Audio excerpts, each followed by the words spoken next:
Magandang araw muli mga kaibigan at kapwa ko mag-aalaga ng kambing.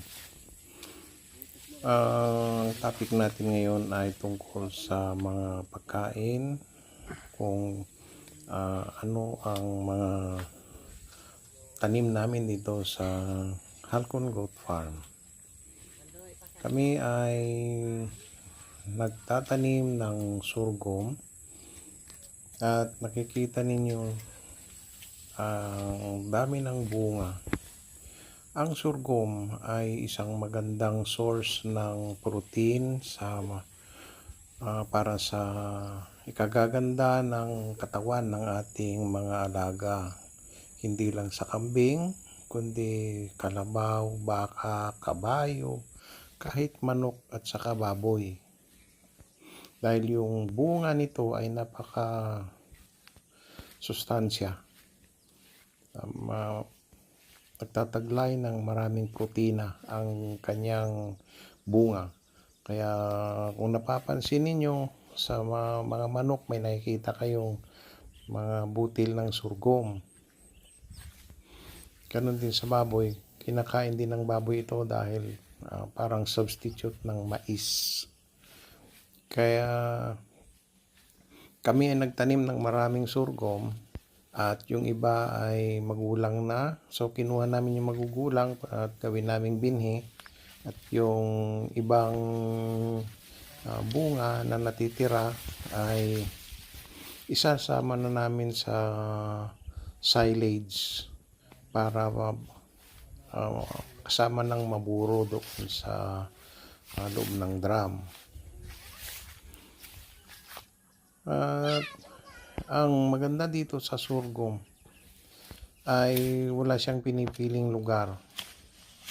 Kaya kami, nagtatanim kami ng per batch. Hindi lang yung ito ang aming tanim, hindi. Meron lang kaming sumusunod at meron na kaming bagong tanim.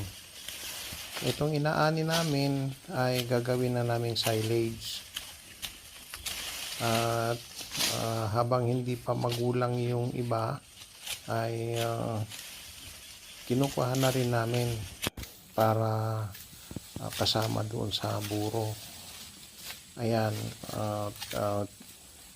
kinukuha na ni Gimo at saka ni Ronnie. Inaani na namin yan dahil ihahalo namin sa Napier at saka sa Setaria. Yung tanim namin sorghum ay nagsimula kami sa kakaunti lang at pinabunga namin. Pagkatapos ay namunga ng maganda, kaya yan, madami na kaming tanim ngayon. Ito yung sinasabi ko na next batch. At marahil ay nagtataka kayo bakit pinuputol yung mga dahon na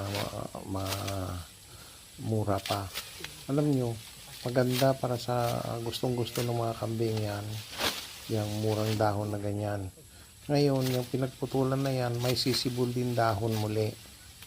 At yun ay magiging kasama na niyan ang bulaklak. Mamumulaklak na yan at yan, kasama na yung bunga.